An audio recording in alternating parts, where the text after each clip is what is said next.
자, 이번 시간에는요, 주제를 바꿔서 물권법 만나보시겠습니다.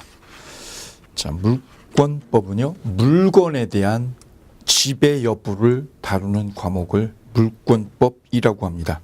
즉, 이렇게 토지나 건물 있잖아요. 이 토지나 건물을 지배하는 것, 소유하는 것, 이 부분을 다루는 영역이 물권법이에요. 반면에 채권법, 우리가 공부하는 계약법은요, 뒤에서 계약법을 할 텐데, 채권법은 사람한테, 사람하고 사람 간의 관계를 규율하는 거예요. 그래서 물권하고 채권에 약간의 차이가 있는데요. 물권은 물건입니다. 물건을 지배하는 거예요. 물건을 지배하는 거. 그 물건에는 그럼 뭐가 들어가느냐? 저렇게 토지, 건물, 동산 이런 것들이 들어가. 동산이나 부동산. 부동산하고요, 동산. 이 두 개를 묶어서 뭐라고 하느냐? 물건이라고 그래요. 부동산이나 동산을 뭐 하는 권리요? 지배하는 권리. 이걸 물권이라고 그래요. 반면에 채권은요. 채권은 물건에 대한 게 아니라 누가요? 채권자가 채무자에게. 채권자가 누구한테요? 채무자에게 청구하는 거예요. 청구하는 거. 빌려간 돈 달라. 누구한테요? 사람한테. 그래서 채권은 사람한테 하는 거예요. 사람한테. 채권은 사람한테 청구하는 권리입니다. 청구하는 권리. 그래서 채권은 청구권이라고 그러고 물권은 지배권이라고 그래요. 지배권. 뭐를 지배해요? 물건을. 그래서 물권은 물건에 대한 권리, 채권은 뭐에 대한 권리? 사람에 대한 청구권이다. 그리고요, 물권은 이 지배를 하고 있으면 그 효력이 모든 사람에게 효력이 있습니다. 모든 사람에게.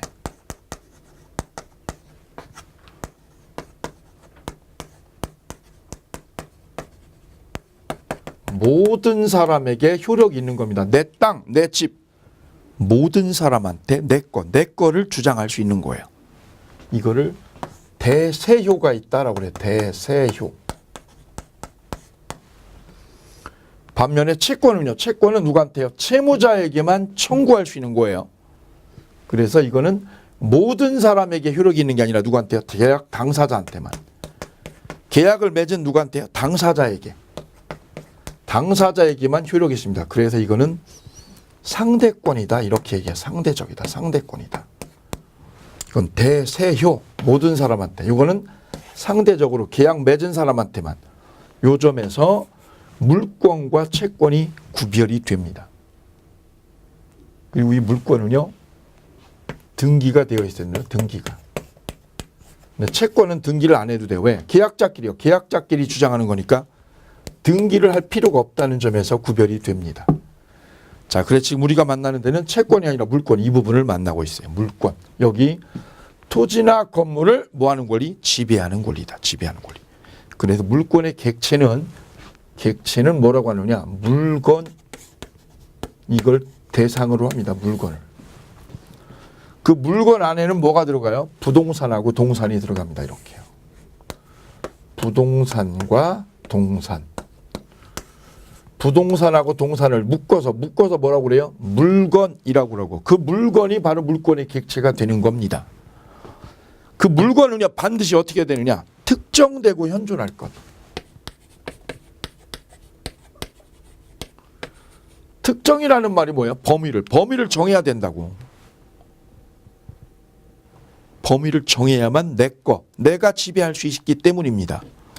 이렇게 산이 있으면 어디까지가 내 거냐, 이 산이 어디까지가 내 거냐, 그 범위를 어떻게 하는 거예요? 정하는 거죠. 범위를 정하는 걸 뭐라고 그래요? 특정이라고 그래요. 특정된 부동산을 내가 지배하는 거예요. 그래서 반드시 범위가 정해져야 됩니다.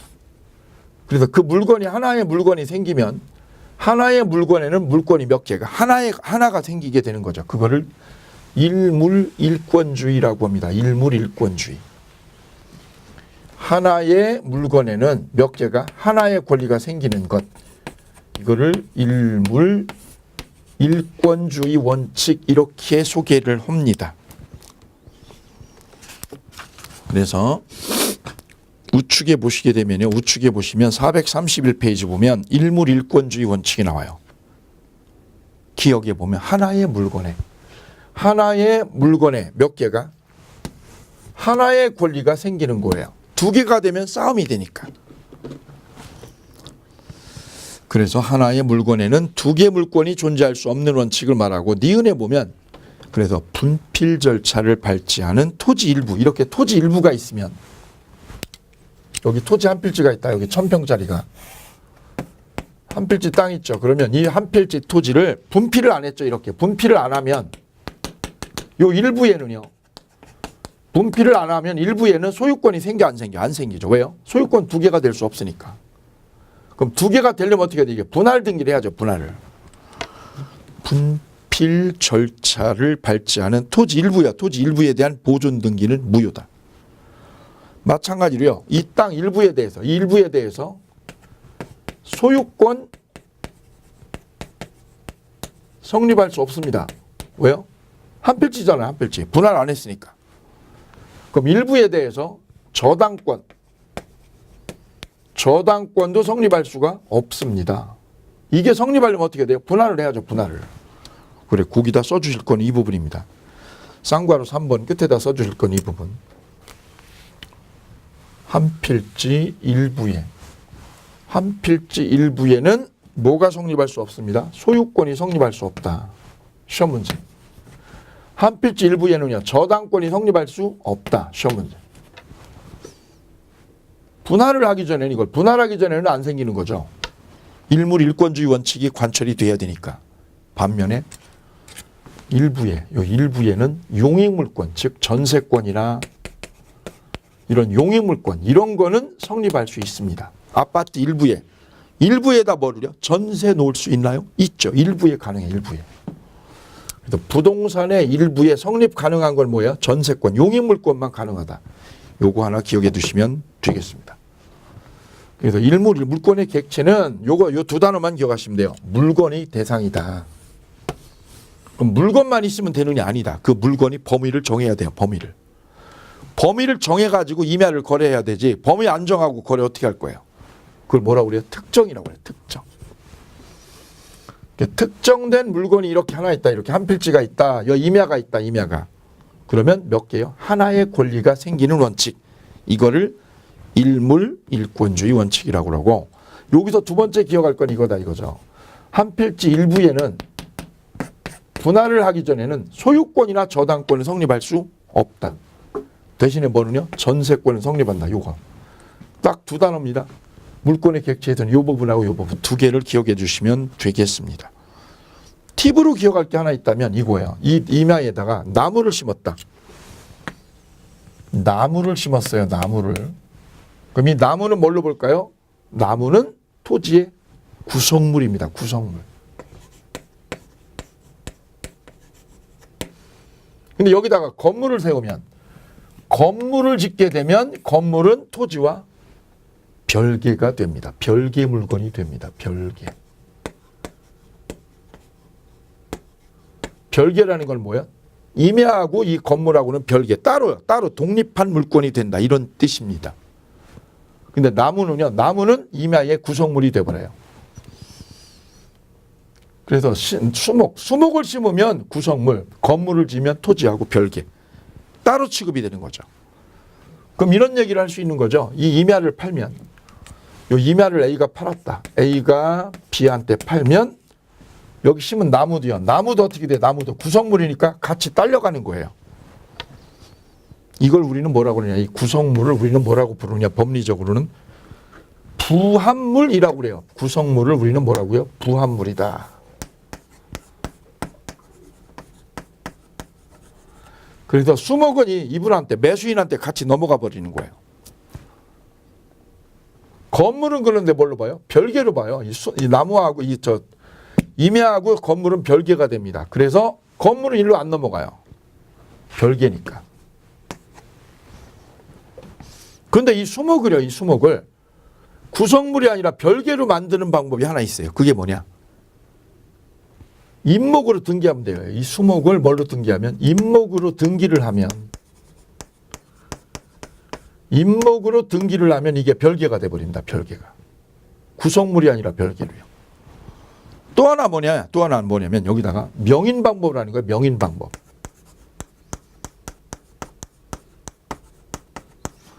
명인방법은 뭐냐면 여기다 울타리 치고 편말을 딱 붙여가지고 홍길동이 거라고 표시해 주는 것. 이걸 명인방법이라고 그래요. 임목으로 등기하거나 명인방법을 하면 이게 뭐가 돼요? 구성물이 아니라 별개가 됩니다. 별개.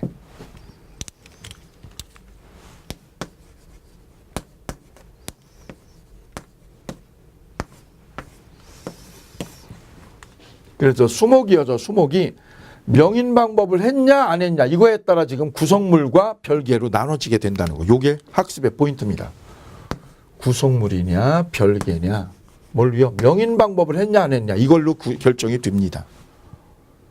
그럼 이 임야에다가 몰래 누군가가 배추나 쪽파를 심으면 어떻게 될까요? 그걸 농작물이라고 해요. 농작물을 여기다 심으면 작물을 심으면 어떻게 될까요? 우리 대법원은 언제나 이 농작물은 경작자 거로 봅니다. 경작자 소유다. 임야하고 별개가 됩니다. 이게. 이때 이 농작물은요. 명인방법, 이 수목은 어떻게 해야 된다고 그랬죠? 별개가 되려면 명인방법 이걸 해야 된다고 그랬죠. 요걸 해야만 이 수목이 임야하고 별개가 되는데 요거는요. 농작물은 명인방법을 안 해도 즉 편말 안 세워도 됩니다. 편말 안 세워도 이게 다 성수가면 명인방법 없이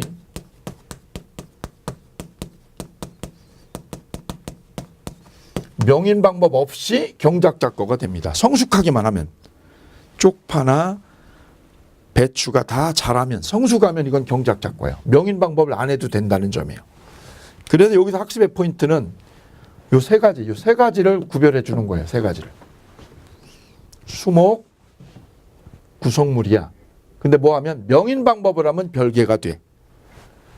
건물 별개야. 농작물 별개야. 이렇게 세 개를 나누어서 정리해 주시면 학습의 포인트가 잡혀나가겠습니다.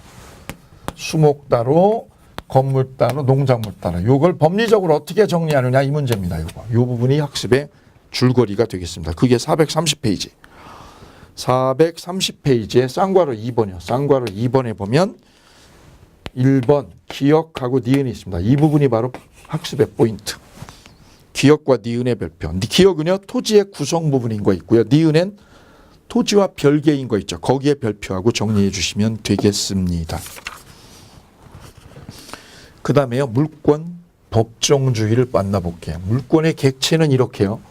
물권은 물건을요. 어떤 물건을 내가 지배하는 거예요. 소유하는 거예요.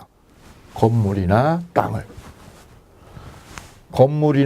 이걸 부동산이라고 하죠. 부동산을 내가 뭐 하는 거예요? 소유하거나 지배하는 거. 이걸 다루는 게 물권이에요. 그 물권의 종류에는 몇 개가요? 8개가. 8개가 법으로 정해져 있어서 이걸 우리는 뭐라고 하느냐? 물권 법정주의라고 그래요.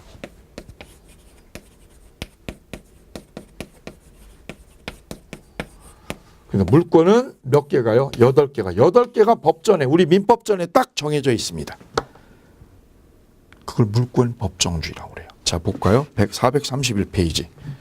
2절 보실게요. 물권의 종류. 물권은 법률 또는 관습법 외에는 임의로 창설하지 못한다. 그 말은 뒤집어 볼까요? 창설할 수 없다를 뒤집으면 창설할 수 있다죠. 있다. 어떻게 해야 창설해요? 물권은 법률 또는 관습법으로만, 법률하고 관습법으로만 뭐 할 수 있어요? 창설할 수 있다는 얘기죠. 그래서 물권은 내 마음대로 만들 수 없기 때문에 물권법은 내 마음대로 만들 수 없고 손댈 수 없어요. 그래서 물권법은 강행 규정이다라는 얘기예요. 이것 때문에 물권법 규정은 무슨 규정이다? 강행 규정이다라는 거예요. 왜? 임의로 창설할 수 없으니까요. 반면에 계약은 내 임의로 하는 거죠. 내 하고 싶은 대로 계약을 하는 거예요. 근데 물권은 법으로 정해져 있어요. 법정이 뭐예요? 법으로 정해놨다는 거죠. 법으로. 그래서 강행 규정이다. 이걸 꼭 머릿속에 넣어주시면 좋겠습니다. 그럼 뒤로 넘어가면 물권의 종류가요. 이 물권 8개가 어떻게 되어 있느냐. 물권이 이렇게 나눕니다. 물권의 종류를 나눌 때 첫째, 점유권 하고 본권 이렇게 나눕니다. 가령 이 땅을 A가 소유자예요. 재미교포예요. 재미교포. 근데 미국에 있다 보니까 한국에는 가끔 오는 거죠. 몇 년에 한 번. A가 저걸 관리를 안 하니까 B가요. 옆 동네 사는 B가 이걸 어떻게 이만큼을 점유를 하는 거지. 점유를. 여기다가 농사 짓는 거죠. 이렇게 작물을 재배해서 농사를 짓는 거죠. 그래서 B가 점유자가 된 겁니다. 점유자. 이걸 점유권이라고 그래요. 점유권은 이 땅을 사실상 지배하면 돼요. 사실상. 이 사람을 점유권자. 그럼 본권은 뭐냐? 본권은 뭐냐? 이걸 어떻게 하면? 사버리면. 이만큼을 사버렸다. B가 이거를 A로부터 사버리면 뭐가 생겨요? 소유권이 생기죠. 이걸 본권이라고 그래요. 본권. 그럼 본권은 뭐냐? 지배를 점유할 수 있는 권리요.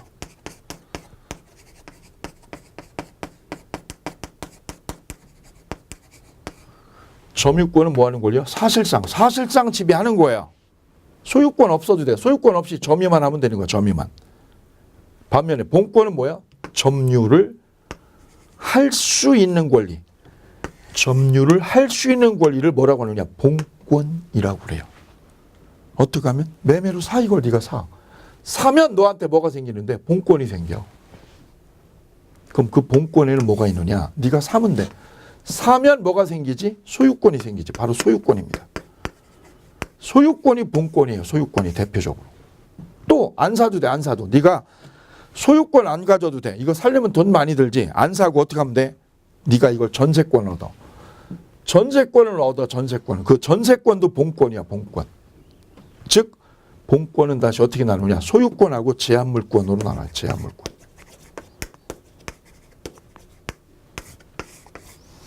그 제한물권에는 두 가지가 있어요. 두 가지가. 하나는 뭐냐? 용익물권.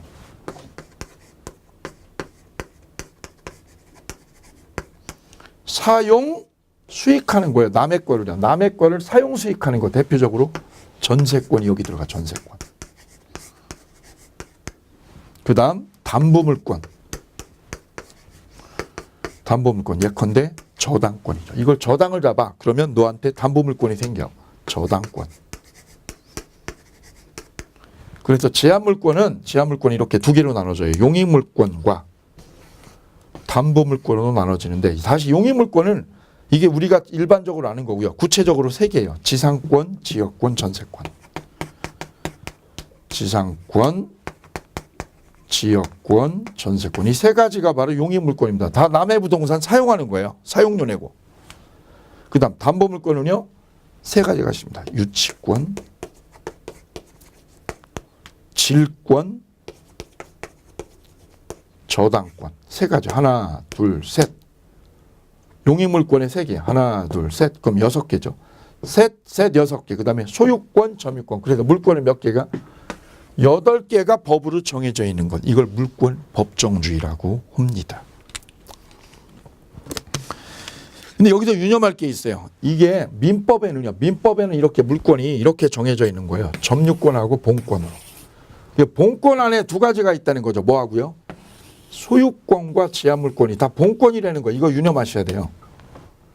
소유권만 본권이다. 아닌 거예요. 뭐까지요? 전세권도. 지상권도 뭐에 들어가요? 본권이다. 이거 기억해 두셔야 돼요. 거기다 써보세요. 지상권은 본권이다. 지상권이나 전세권은 뭐에 들어간다? 본권이다. 본권의 일종이다. 이거 꼭 기억하셔야 돼요. 소유권만 본권이 아니에요. 이것도 본권이에요. 왜요? 이걸 빌렸잖아. 주인한테서 빌렸죠. 그러면 계약기간 동안은 얘가 뭐 할 수 있어요? 점유를 할 권리가 생기죠. 이게 본권입니다. 근데 이 본권이요. 이 물권이 민법에만 있는 게 아니라 민법에는 8개가 있죠. 특별법에도 있어요. 특별법에. 그러니까 니은에 볼까요? 432페이지 니은에 보면 특별법상의 물권에 가등기 담보권이나 양도 담보권이 있습니다.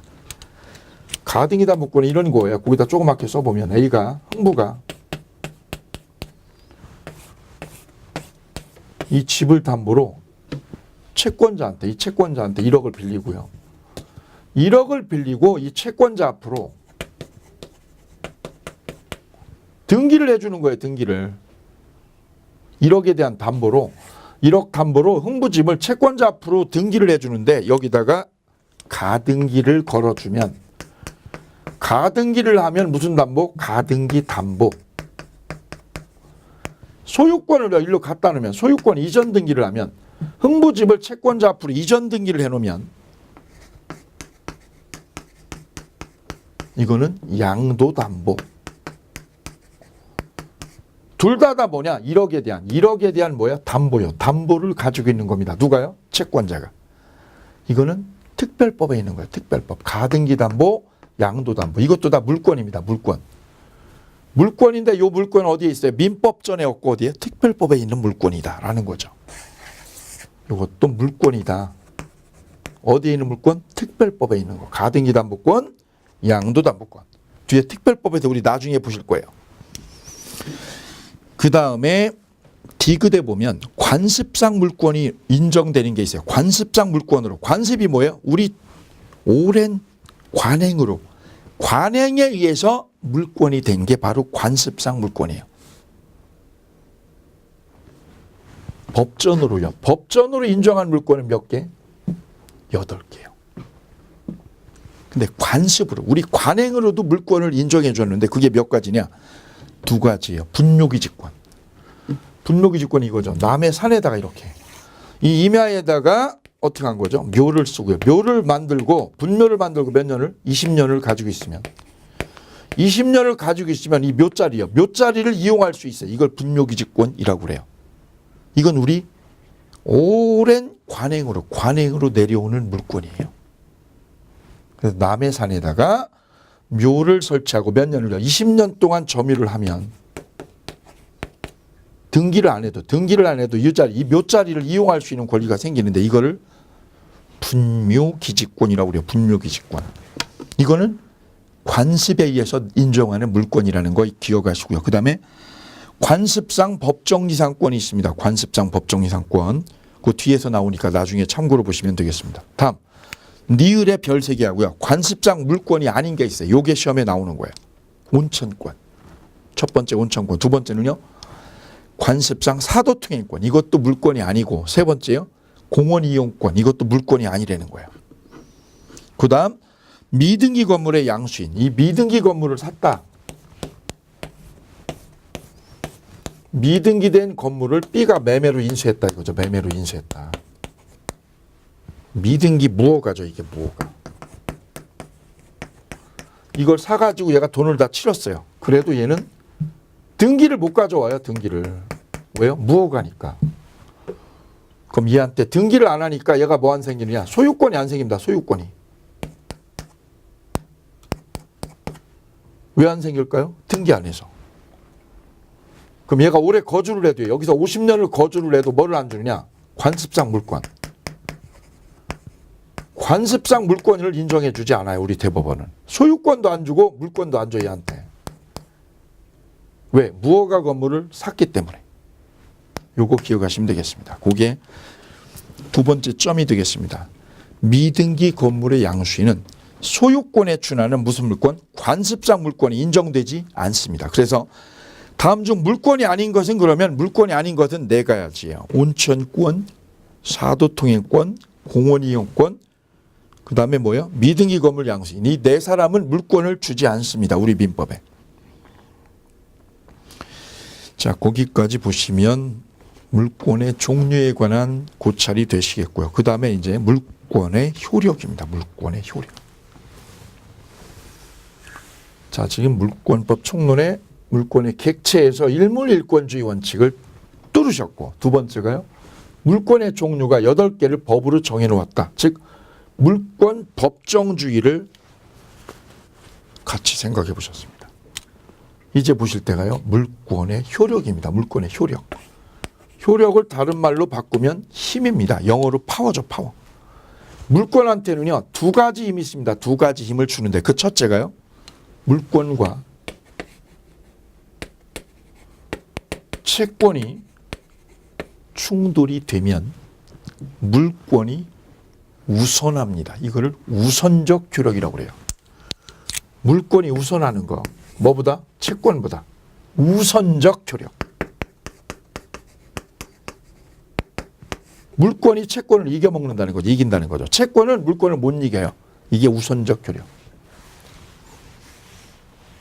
두 번째는 이 물권을 누가 침범하면, 내 땅을 누가 침범하면 걔 보고 나가라고 그러죠. 나가. 이거를 물권적 청구권.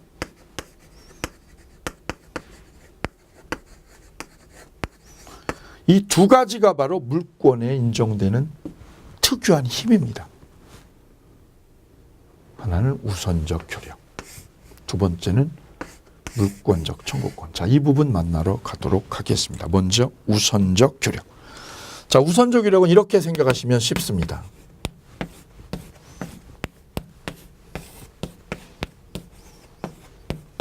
여기 심영래 씨가 한동안은 잘 나갔었죠. 예, 이러다가 영화를 하면서 꼬꾸라져 버렸습니다. 그리고 빚만 엄청 남긴 상태가 돼버렸어요. 이때 이분의 문제를 민법적 관점에 들어가서 분석을 해보면, 자, 이 집에 먼저 A라는 분이 돈을 빌려줬다. 10억을. 근데 얘는 담보도 안 잡고 그냥 꿔줬어. 돈을 담보도 없이. 그걸 뭐라고 하느냐? 일반 채권자. 너 담보 없이 꿔줬어? 그래, 나 담보 없이 꿔줬어. 왜 그랬니? 친구라서. 보통 친구끼리 이래요. 담보 없이 그냥 돈 빌려줘. 일반 채권자. 근데 B는요. B는 어떻게 해요? 얘한테. 나는 돈 그냥 거래 안 해. 나는 담보가 있어야 돼. 그래서 나는 5억을 꿔줬어도요. 내가 5억을 꿔줬어도 얘한테 뭘 요구했느냐. 이 집을 담보로 잡았어. 저당권이야, 나는. 얼만데? 나는 5억이야. 대신에 담보 잡았으니까 저당권이 생긴 거고요. C는 이 집에요. C는 이 집에 임차인입니다. 임차인.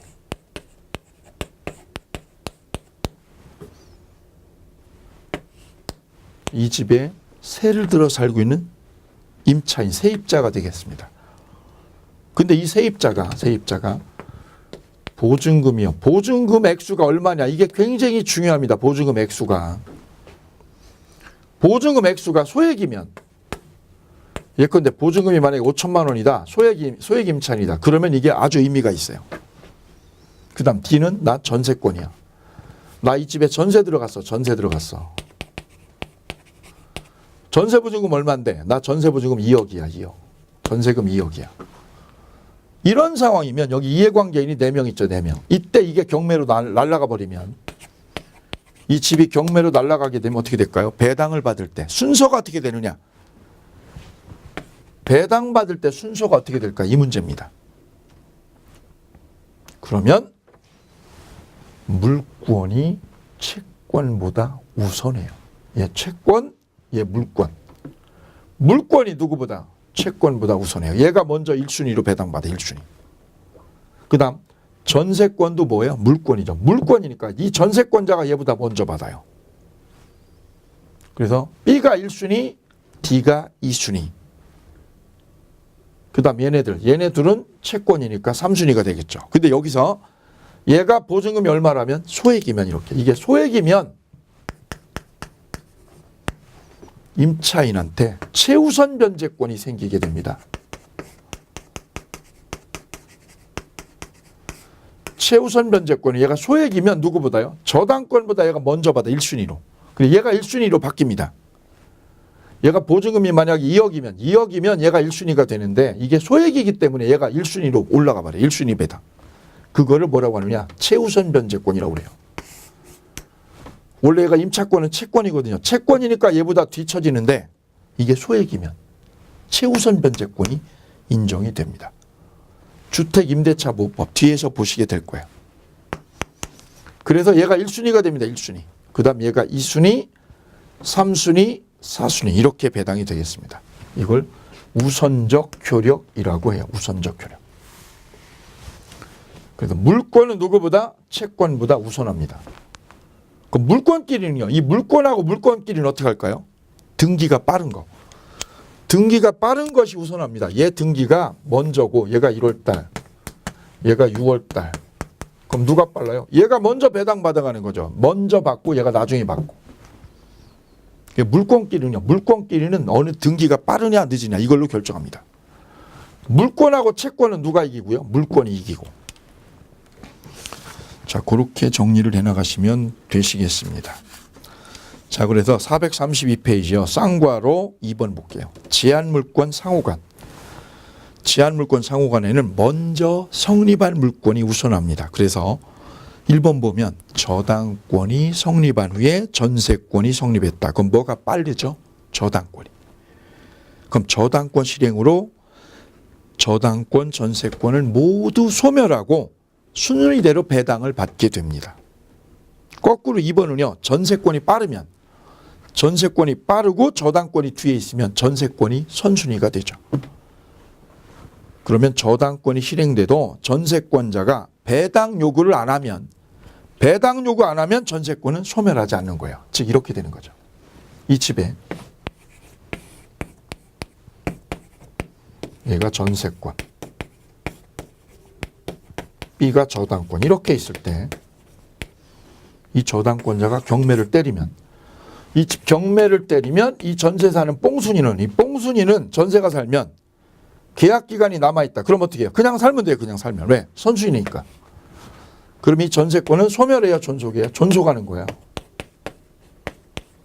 저당권보다 늦으니까요. 빠르니까. 선순위는 존속하는 거예요.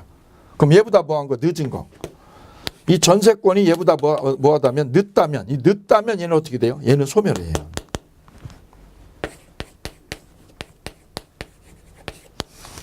그래서 이 저당권보다 선순위 전세권은 존속, 후순위 전세권은 소멸돼요. 그럼 이 전세권의 생사 여탈권, 사느냐 죽느냐 사느냐 이건 누가 결정해요? 저당권이. 이 저당권이 얘네들 운명을 결정합니다. 그래서 이 저당권을 뭐라고 하느냐? 말소 기준 권리라고 그래요.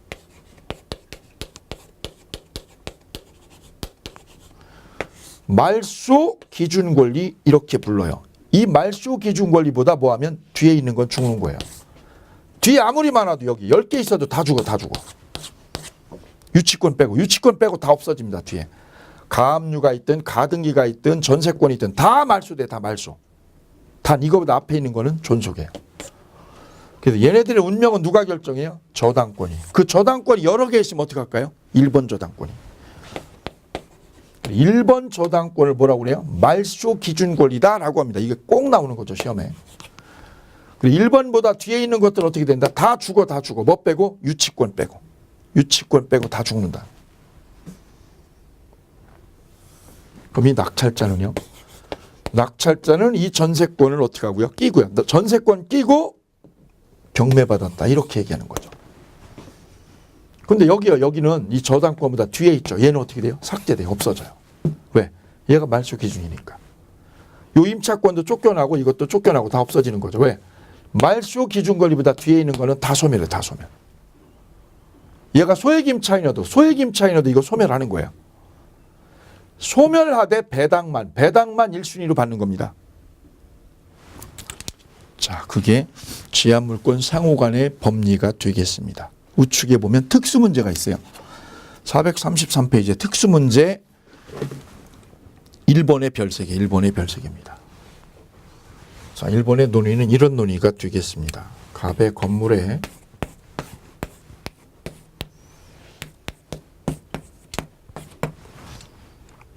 여기에 저당권 있고 저당권이 3월에 생겼는데 앞에 가압류가 있어요. 가압류 채권자가 1월 달에 이제 채무자 심형래가 돈을 안 갚으니까 얘가 어떻게 한 거예요? 채권자가 다급하니까 가압류 걸은 거예요. 가압류는 왜 걸어요?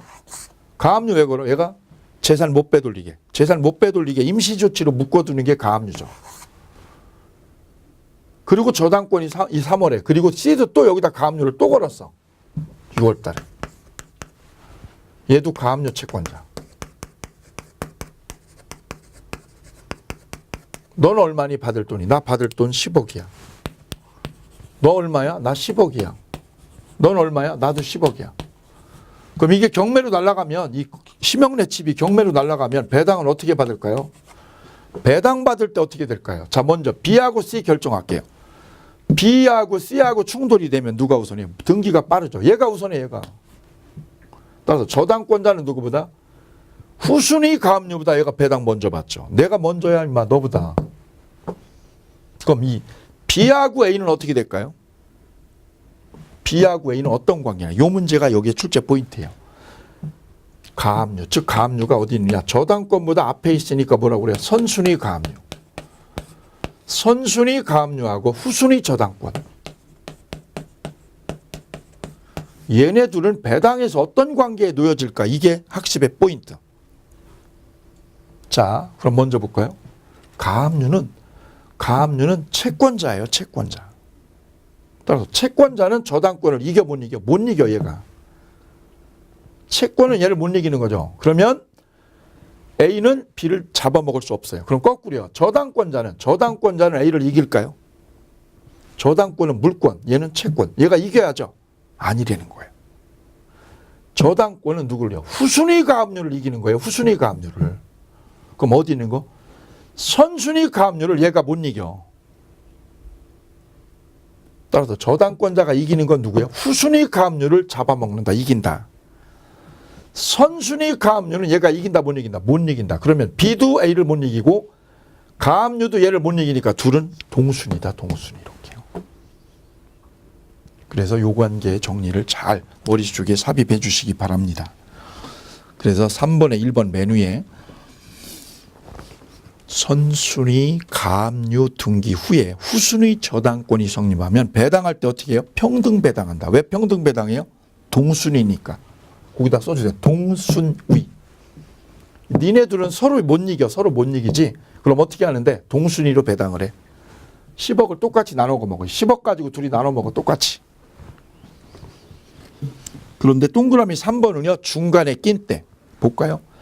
1순위 저당권, 전세권, 2순위 저당권이 존재하면 어떻게 될까 하는 문제가 되겠습니다.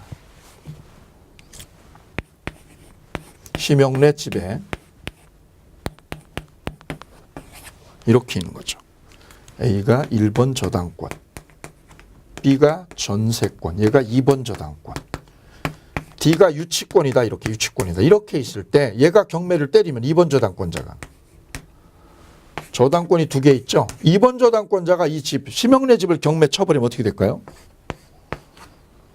이 전세권은 1번 저당권과 2번 저당권 사이에 껴있죠. 중간에 껴있죠. 이렇게 중간에 껴있는 전세권은 경매가 되면 소멸합니다. 왜요? 1번 저당권. 얘가 말소 기준이에요. 말소 기준은 누가 되느냐? 1번 저당권이 말소 기준 역할을 해요. 얘가. 얘보다 뒤에 있는 거는 그래서 소멸하는 거예요. 그럼 1번 저당권도 소멸해요. 저당권은 소멸하는 거예요. 다. 경매가 되면 소멸해요. 그리고 배당을요. 순서대로 배당받는 거예요. 얘네들은. 얘도 소멸, 얘도 소멸. 2번 저당권도 그럼 어떻게 돼요? 소멸.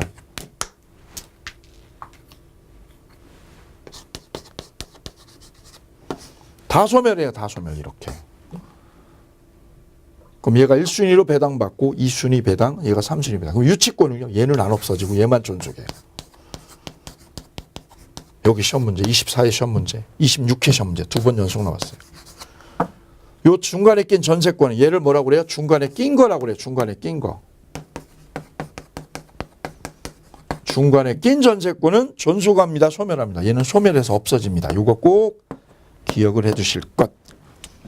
자, 이렇게 해서 물권의 효력에 두 가지가 있는데 첫 번째는 우선적 효력에 대한 설명을 마치도록 하겠습니다. 잠시 쉬셨다가 물권적 청구권 그리고 물권 변동 만나시겠습니다. 감사합니다.